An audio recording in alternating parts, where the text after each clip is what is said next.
আগমনকালের তৃতীয় সপ্তাহ শুক্রবার। প্রথম পাঠ বিচারক চরিত গ্রন্থ ১৩ অধ্যায় পদ সংখ্যা ২ থেকে ৭ এবং ২৪ থেকে ২৫। বীর পুরুষ শামশনের জন্ম সংবাদ। দান গোষ্ঠীতে মানোয়া নামে একজন লোক ছিল।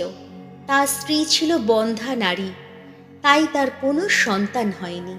একদিন ভগবানের দূত সেই নারীকে দেখা দিয়ে বললেন, শোনো, যদিও তুমি বন্ধ্যা, তোমার সন্তান হয়নি, তবুও তুমি এবার গর্ভ ধারণ করবে, একটি পুত্রের জন্ম দেবে। তাই এখন থেকে সাবধানেই থেকো। কোনো সুরা বা কোনো রকম উগ্র পানীয় খেও না তুমি, আর অশুচি কোনো খাদ্য মুখে দিও না, কেননা শীঘ্রই গর্ভধারণ করবে তুমি, একটি পুত্রের জন্ম দেবে। তার মাথায় কখনো খুর যেন না পড়ে, কেননা মাতৃগর্ভে আসার সময় থেকেই ছেলেটি হবে একজন নাজারিত, ঈশ্বরের কাছে নিবেদিত একটি মানুষ। ফিলিস্তিনদের হাত থেকে ইসরায়েল জাতিকে উদ্ধার করার কাজ সেই শুরু করে দেবে।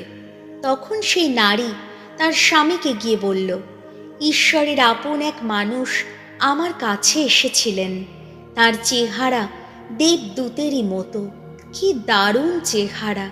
তিনি কোত্থেকে এসেছেন তা আমি জিজ্ঞেস করিনি, আর তিনিও তার নাম আমাকে বলেননি, কিন্তু তিনি এই কথা বলেছেন, শোনো, তুমি শীঘ্রই গর্ভ ধারণ করবে, একটি পুত্রের জন্ম দেবে।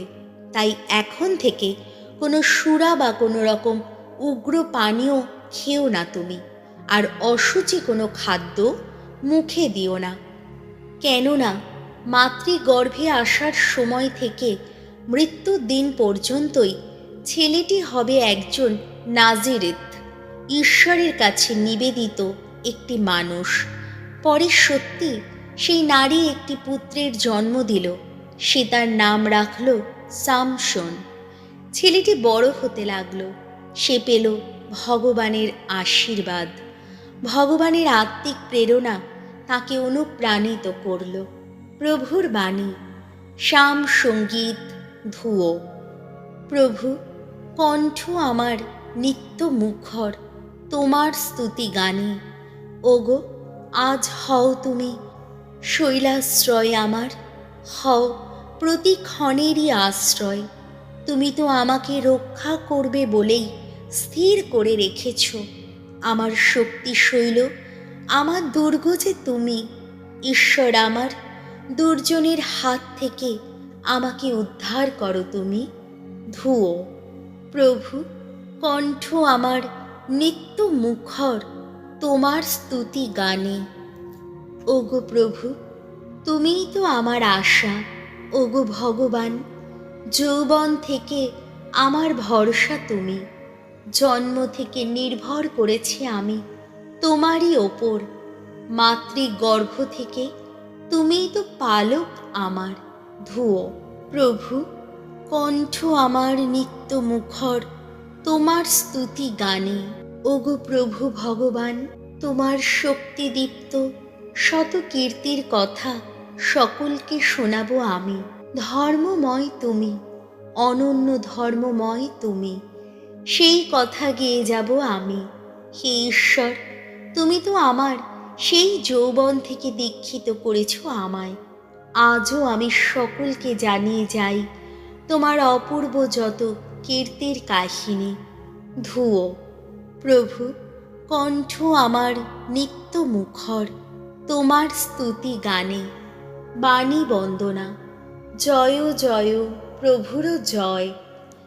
জেসে বংশের ওগো শাশ্বত মূল, তুমি যে সকল জাতির সামনে ঐশ্য নিদর্শন।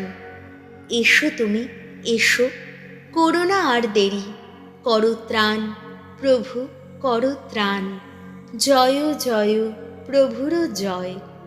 লুক রচিত মঙ্গল সমাচার ১ অধ্যায় পদ সংখ্যা ৫ থেকে ২৫। দীক্ষাগুরু যোহনের জন্ম সংবাদ। জুদেয়ার রাজা হেরোদের আমলে জাকারিয় নামে একজন যাজক ছিলেন। তিনি ছিলেন আবিয়া বংশীয় যাজক দলের একজন। তাঁর স্ত্রী এলিজাবেথও আরন বংশের মেয়ে ছিলেন। ঈশ্বরের দৃষ্টিতে তারা দুজনেই ছিলেন ধার্মিক মানুষ। প্রভুর সমস্ত আদেশ ও নিয়ম নীতি তারা নিখুঁতভাবে মেনে চলতেন। তবে তাদের কোনো সন্তান হয়নি, কারণ এলিজাবেথ ছিলেন বন্ধ্যা। তাছাড়া দুজনেরই তখন বেশ বয়সও হয়েছে। একদিন জাকারিয়ার যাজক দলের তখন উপাসনার পালা। তিনি ঈশ্বরের মন্দিরে যাজকীয় কাজে ব্যস্ত ছিলেন। যজন রীতি অনুসারে ভাগ্য পরীক্ষায় তাঁরই হাতে পড়ল প্রভুর পুণ্যস্থানে গিয়ে ধূনাহুতি দেওয়ার ভার। ধূনাহুতির সময় সমগ্র উপাসক মণ্ডলী পুণ্যস্থানের বাইরে প্রার্থনা করছিল। সেই সময় প্রভুর এক দূত তাঁকে দেখা দিলেন। ধূনা বেদির ডান পাশে দাঁড়িয়ে আছেন তিনি। তাঁকে দেখে জাকারিয়া বিচলিত হলেন, ভয়ে অভিভূত হলেন। কিন্তু সেই দূত তাঁকে বললেন, ভয় পেও না জাকারিয়া, ঈশ্বর তোমার প্রার্থনা শুনেছেন। তোমার স্ত্রী এলিজাবেথ তোমার এক পুত্র সন্তানের জন্ম দেবে। তুমি তার নাম রাখবে যোহন। তখন আনন্দিত হবে তুমি, হবে পরম সুখী, এবং আরও অনেকেই ছেলেটির জন্মে আনন্দিত হবে, কারণ প্রভুর দৃষ্টিতে সে মহান হয়ে উঠবে। সে কখনো সুরা বা কোনো রকম উগ্র পানীয় স্পর্শ করবে না। জন্মের আগে থেকেই সে পবিত্র আত্মার প্রেরণায় উদ্বুদ্ধ থাকবে।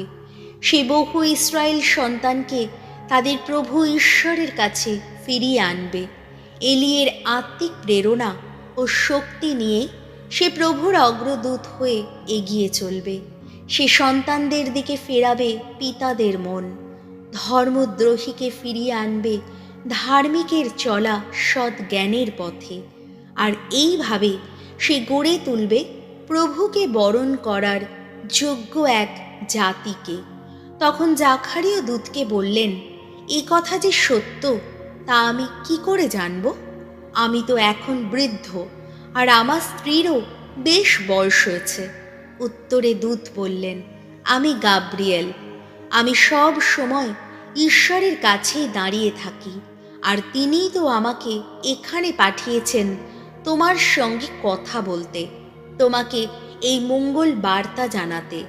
শোনো, যতদিন না এই সব কিছু ঘটে ততদিন বোবা হয়েই থাকবে। তুমি কথা বলতেই পারবে না, কারণ তুমি আমার কথায় বিশ্বাস করনি। তবুও সময় এলে আমি যা বলেছি তা সত্য হবেই। এদিকে লোকেরা তখন জাকারিয়ার জন্যে অপেক্ষা করছিল। তিনি যে পুণ্যস্থানে এতক্ষণ ধরে থাকছেন তা দেখে তারা আশ্চর্য হচ্ছিল। শেষে যখন তিনি বেরিয়ে এলেন, তখন কিন্তু তাদের সঙ্গে তিনি কথা বলতে পারছেন না। তারা বুঝতে পারলেন যে পুণ্যস্থানে তিনি নিশ্চয়ই এক দিব্য দর্শন পেয়েছেন। তিনি তখন শুধু ইশারা করেই তাদের বোঝাতে লাগলেন, নিজে বোবা হয়েই রইলেন। তার যাজকীয় সেবাকর্মের সময় যখন শেষ হয়ে গেল, তখন তিনি বাড়ি ফিরে গেলেন। এর কিছুদিন পরে তার স্ত্রী এলিজাবেথ গর্ভবতী হলেন। 5 মাস ধরে তিনি লোকের সামনে বেরোলেন না। তিনি তখন এই কথা বলতেন, স্বয়ং প্রভুই আমার জন্যে এই কাজ করেছেন। সমাজে আমার যে কলঙ্ক ছিল, কৃপা করে তিনি এখন তা দূর করে দিয়েছেন। প্রভু যিশুর মঙ্গল সমাচার।